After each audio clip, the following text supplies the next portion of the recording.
We will not find any economic analyst who would encourage us to ignore what is happening in China.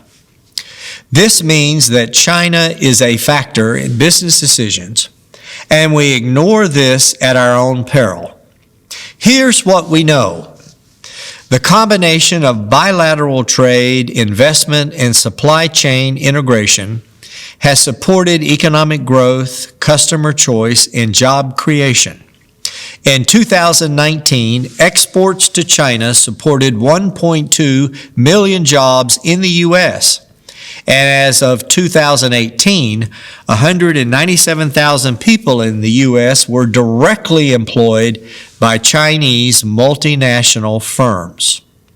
We know that as of January 2021, China owns 1.1 trillion, or about 4% of the U.S. $28 trillion national debt, which is more than any other foreign country except Japan.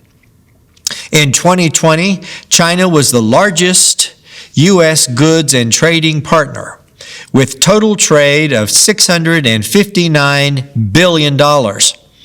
The third largest U.S. export market at $120 billion. The largest source of U.S. imports at $539 billion, and the most in luxury brand imports, and more U.S. agricultural products than Canada or Mexico. China's version of Amazon, Alibaba, is larger than Walmart and Amazon combined.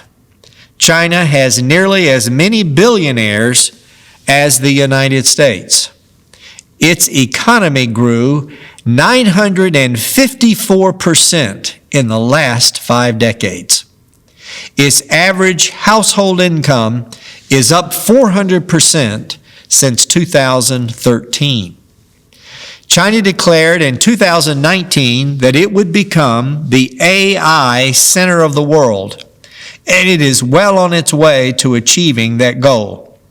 China has developed AI programs that have the ability to learn. The practical reason you should care is that our integrated economies means your retirement dollars are intimately connected to China's performance. The American Treasury bills bought by China need to be solid for our government to perform. And competition on the world stage is required if our economy is sustained in the future. How does this affect talent-based issues? 2 implications are immediately transparent. Number 1, the need for a coherent talent management approach, and number 2, the development of teams throughout an enterprise. Consistent cross-cultural studies show that the level-specific roles and practices for leaders, managers, and individual contributors are essentially the same no matter where you work. For example, having a mature global perspective is essential for all talent management levels if an organization wants to be agile and compete on the world stage. The tweak that often needs to be made is related to cultural norms. Further, the pressure on financial performance means that organizations need to make sure they have the right talent in the right jobs at the right time, and you cannot achieve this without a coherent talent management system. Another talent challenge of increasing importance is the development of team effectiveness. The critical capabilities needed for team development and performance, while known and consistently affirmed in research, must become a priority if organizations are going to thrive in the global marketplace. Yet we know that success drivers of teams, such as building team capability, developing collaborative skills, and establishing a team culture of inclusion, requires knowledge, skills, and attributes that must be developed. People just don't show up with these.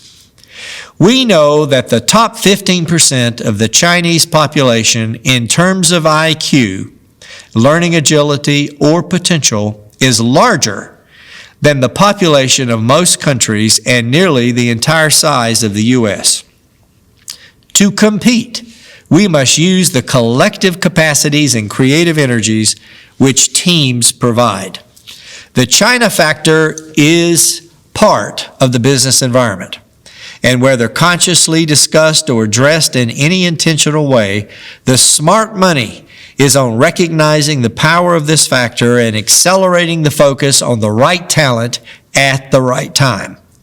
To be able to align the right talent with the needed task, some assessment of the knowledge, skills, and attributes is required, and we know this means having a science-driven method for identifying and verifying the capabilities that will get the job done. We know what to do, who is best to do it, and the specific behaviors essential for success. To learn more, go to TalentTelligent.com.